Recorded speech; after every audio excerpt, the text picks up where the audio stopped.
Hey there, Internet. Our Felix Finch here with another episode of Underground Lucha Things, the Lucha Underground podcast where somebody who has never gone through and watched this show, finally watches Robert Rodriguez's gift to the wrestling world. But I'm not alone here, no. Joining me all the way from the island of Hawaii, I have, from Midcard Mana, the one, the only, Angie FN. Angie, how are you doing?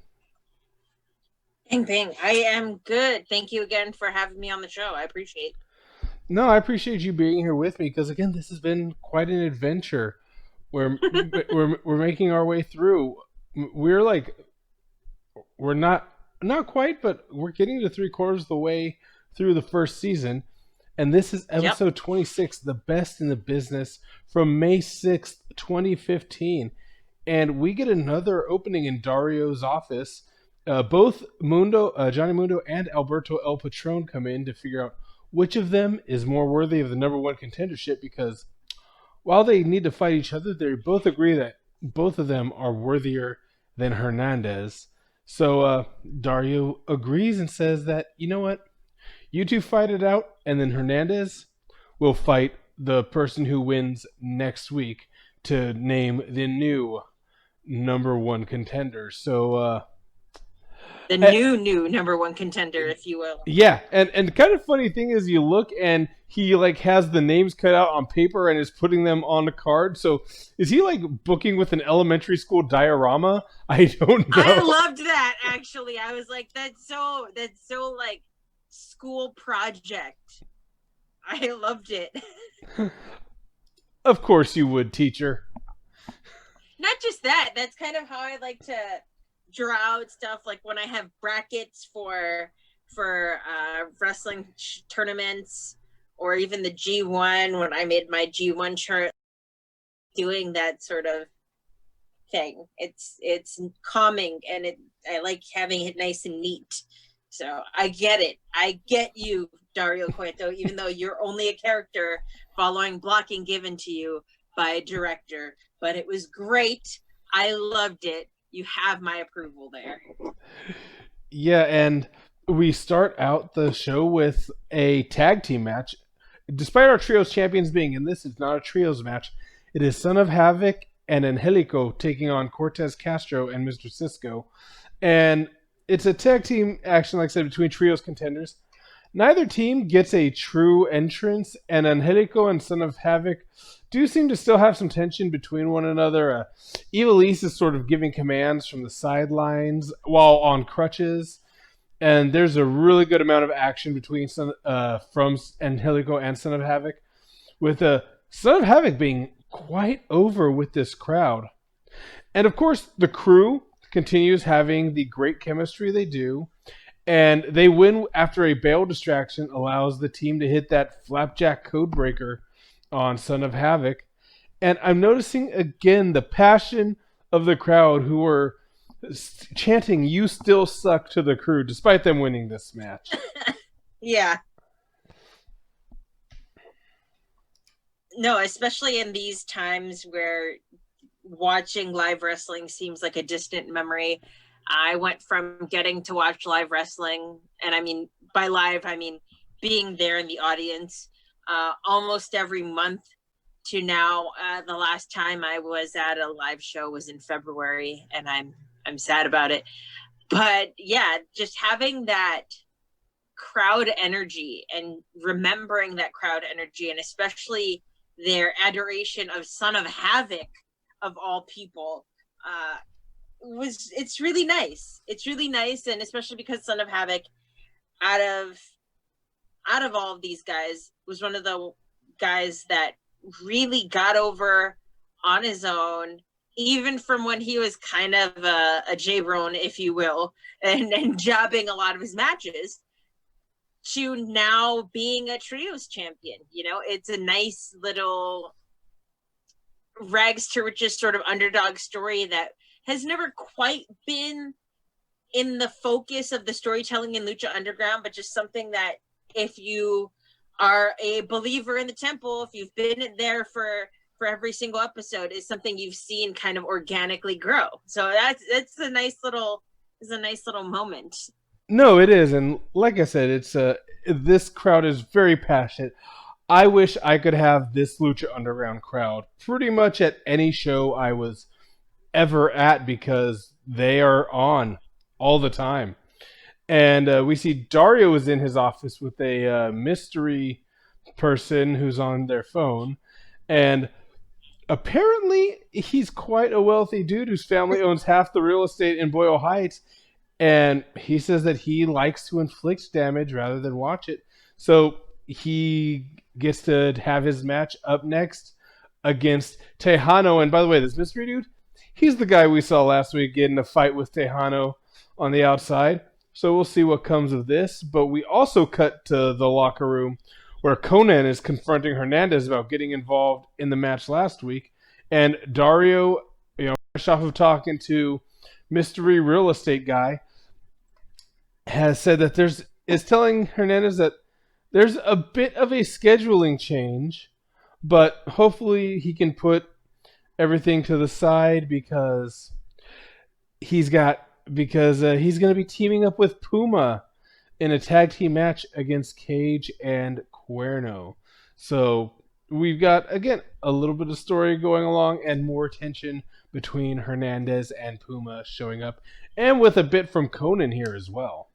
Always good, and definitely very interesting to have Conan be so active and present in this sort of bubbling possible feud, because both these guys were brought in as sort of Conan's boys. So seeing that they're kind of starting to have tension between the two of them is very interesting. It's going to be definitely compelling to see where the cards fall, as they say.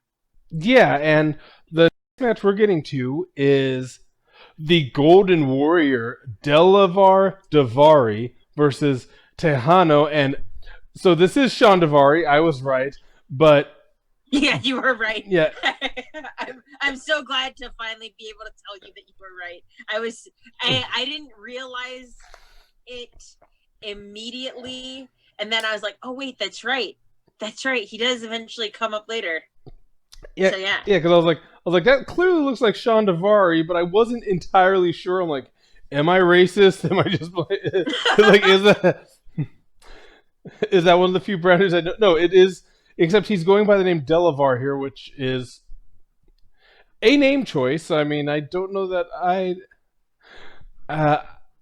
feel like they could have chosen something better, but hey, you know what? Maybe he chose it. Maybe it's a tribute to some family member. Who knows? But it looks like I was right. And Texano doesn't wait to even get an entrance, just runs out and attacks Daivari. And Texano is immediately disqualified because he just has a hot attack on Daivari and the ref. So it was a non-match that left the crowd completely unsatisfied. Yeah, but a hell of an introduction to Daivari. Oh, for sure. As far as being a competitor inside the temple. Yeah, for sure. And we will probably see more of him. Obviously he's not just a one and done here. Maybe one story and done. I don't know. I'm not an expert here, but I will say that we've got an actual match up now. Prince Puma and Hernandez versus Cage and King Cuerno. And watching the interaction here makes me think that King Cuerno and Puma were meant to work kind of a longer program because they have great chemistry and sort of play off as like an inverse of each other while staying lucha. And I do love that Cage just keeps playing that pure strength and power game. Hernandez is also showing that he's not to be trusted by taking Puma and throwing him in front of King Cuerno's dive, despite neither of them being anywhere near Cuerno at the moment. He just shoves him in front of the dive. Like, honestly, I do not know what Cuerno is diving at because nobody is standing where he goes. Cuerno's just a madman. Mad King, if you will. Apparently so.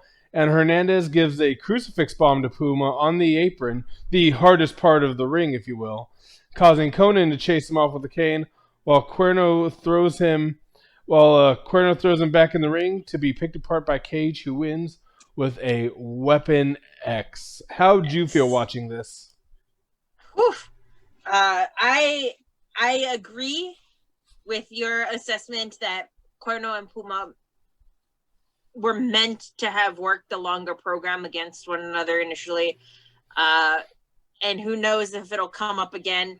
But I mean, I think that might be part of the reason why Prince Puma has the entrance gear that he has now with the Puma, like King Cuerno's antlers. I think is meant to play off each other much longer than it has so far, with Puma's sort of focus being pulled away and being pulled closer to Hernandez, definitely fanning the flames of what is seeming or appearing like it's going to be a feud between Hernandez and Puma for the title. And definitely going to be interesting to see where Conan falls there, because right now, in these matches, you see he's loyal to Prince Puma and is sort of like, what the hell, dude, to his friend Hernandez. Who knows if he stays that way? Who knows if he turns? Definitely, you feel a lot of tension, though, between those two, even without them really interacting that much. And then seeing those little bits of explosion where they get into physical altercations, it just drives that point home in a very, very clear way. Yeah, and like I said, it is very interesting just kind of seeing the story hit, seeing these beats get hit, just trying to figure out what were they planning here, because unlike any other show, they can't react to what happens live and change on the fly. Granted, yeah, tapings took place over time, but it's not like WWE or AEW. It's kind of closer to Impact, where a bunch of tapings done at once, you don't have a chance to react to anything that may happen organically, so you've just got to hope that you capture perfectly what you want throughout the run. And so far, hitting it for the most part. We do see more Black Lotus with what seems to be a poorly dubbed Dragon Azteca, because I don't know why, but his lips do not match what he's saying very well. Who says that if she can take him down, she can leave, but he's able to fend her off one-handed, and he says that he says that she'll never be defenseless if she stays, and she seems to really reluctantly attend to the bag that she was packing. So I'm guessing we're going to see more of this mentor-mentee situation. Of course, she's like a stubborn teenager. I'm watching kind of Legend of Korra, and I was watching Stargirl, and just I really hate teenage characters. I think I really do, because it's like, no, you're so dumb. You do not realize what you think you know. You do not know what you think you know. I know I was that dumb when I was younger, so who knows? It is frustrating to watch. It is frustrating to watch people make the wrong decisions. I will say this. Rewatching this, knowing what happens later, makes this part easier. If that's any consolation. Like when you look back, or like if you ever rewatch this, you'll see this part again and you'll be like, like it won't be as as when you first see it. Yeah. That's as much of a hint as I'm going to ever give you, and I'm reluctant to give hints because I don't want them to turn to spoilers, but it's the payoff to certain things will be worth it. No worries. Like I said, it is so frustrating. So frustrating. And again, this is one of the benefits of the show. This is a show. I get to watch it as a show. So we'll see what happens later on. We do have the main event, though.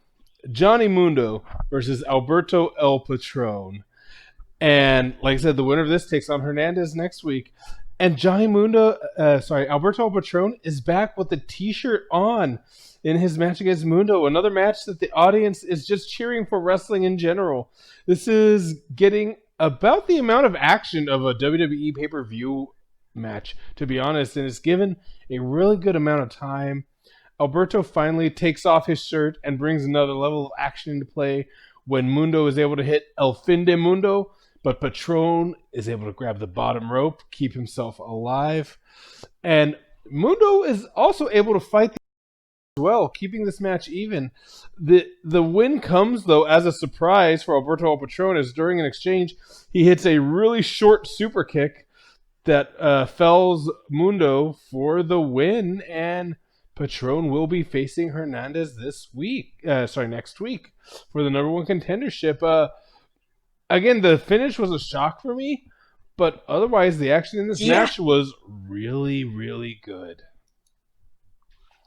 Well, yeah, these are two guys that are, at this point, even in their careers, pretty seasoned wrestlers, verging on veterans in the ring, if you will. At least, definitely Johnny Mundo is. That super kick felt kind of anticlimactic to me, which was a shame because, this whole time they've been kind of building up Johnny Mundo as, this never say die, tough guy face, and just getting that just one bop and done. Like, it hurt a little bit, It's sort of like, oh man, kind of got geeked out there. It was a little bit of a bummer. I don't think at all that this is, that bad for Johnny Mundo, but of course, Alberto Patron will now go on to face Hernandez to see who really will be the number one contender for Prince Puma's title. So I guess it needed to happen for Prince Puma to have a couple more chances at fresher matchups. We'll see. And that's not the end of the show. We get a surprise return of Katrina, who seems to be resurrecting Mil Muertes, who I guess actually died when he was buried alive. And I think she's doing some witchcraft, or as they call it, some brujalera of sorts. And some what? I believe they call it brujalera. It's brujalera, right? I've only ever heard it called brujeria. I don't speak Spanish. I know how to say lucha and el rey, but fair enough. But yeah, my Spanish is not good, but she seems to be doing some sort of witchcraft or dark magic, and that lick of death is apparently also a lick of life as Mil Muertes' eyes awakened, and that's how we go off this show. Angie, take it away. How does that end for a plot twist? Last time we saw Katrina, she was on the side of Felix. So, I mean, what is this an indicator of? Was all the stuff with Phoenix just a ploy? Has she become enchanted again by Mil Muertes? Who knows what this bodes for that story? Overall, I'm always a sucker for any episode of Lucha Underground because I just watch it back with a sort of wistfulness, and especially with this one, when we're talking about the sort of rise of Son of Havoc as a fan favorite, that always holds a special place in my heart because I really like how organically that kind of came about and how people really started to relate to and feel for Son of Havoc in a way that I think was not necessarily intentional 100%, but still effective. So it was a fun episode. And of course, anything with Black Lotus. Yeah, like you said, I have to agree with most of this. It was a fun episode. There was a lot of action in there. I thought it was, again, the Daivari thing. I don't know if I'm sold on that yet. We'll see what happens there, but not sure that I'm fully buying that as a big threat or him as a big player in the game. Johnny Mundo versus Alberto Patron, though, that main event was money. I absolutely loved every moment of it. I thought it was good. Yeah, with the exception of the finish. That, I don't know if I don't know why. It's like, it felt even weirder than a roll up because it was. I think it's because we see that small super kick as a transitional move these days so often. The fact that it ended the match was just did not sit right. And I'm glad we have Katrina back because I've been wondering where the hell Katrina is, why she isn't with Felix, and looks like we're gonna start getting some answers. Maybe, I don't know, but that was fun. Or will we just get more questions? Really, because that really raised more questions to me. It's sort of like, wait, she's back, but she's with Mil Muertes. What's going on? What happened? Was this all a trick? Was this all a trick? Who knows? Yeah. But Angie, let everybody know where they can find you.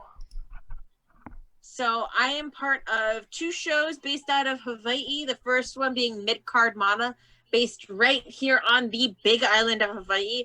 It's myself and my tag team partner, Sam Killa, the wrestling connoisseur. We do some reviews. We do talking about wrestling, hot topics, stuff like that. And then the second one is Valley Isle Collective's Ringside. It's a little bit goofier. It's with a couple of dudes I know on Maui and a couple of dudes that run the super popular on Maui podcast Nerd Watch, actually. And we are a little bit funnier. We talk about why the back rake is the best finisher, why we all fight to be Kevin Nash and be called Big Sexy, stuff like that.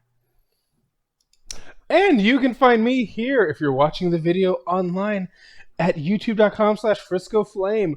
You can buy my shirts at friscoflame.com or prowrestlingtees.com/FriscoFlame. You can go to my Etsy shop, buy some of my pins. Just search for Frisco Flame. You see, I have many pins. And you know what? You can follow this show at Underground Lucha. No, at Lucha Things Show. I forgot our own Twitter. I really need to use that more often. I need to make a Patreon. I need to just do some things. But you know what, everybody? For myself, for Angie, peace out, party peoples. We will see you next time with more Underground Lucha Things.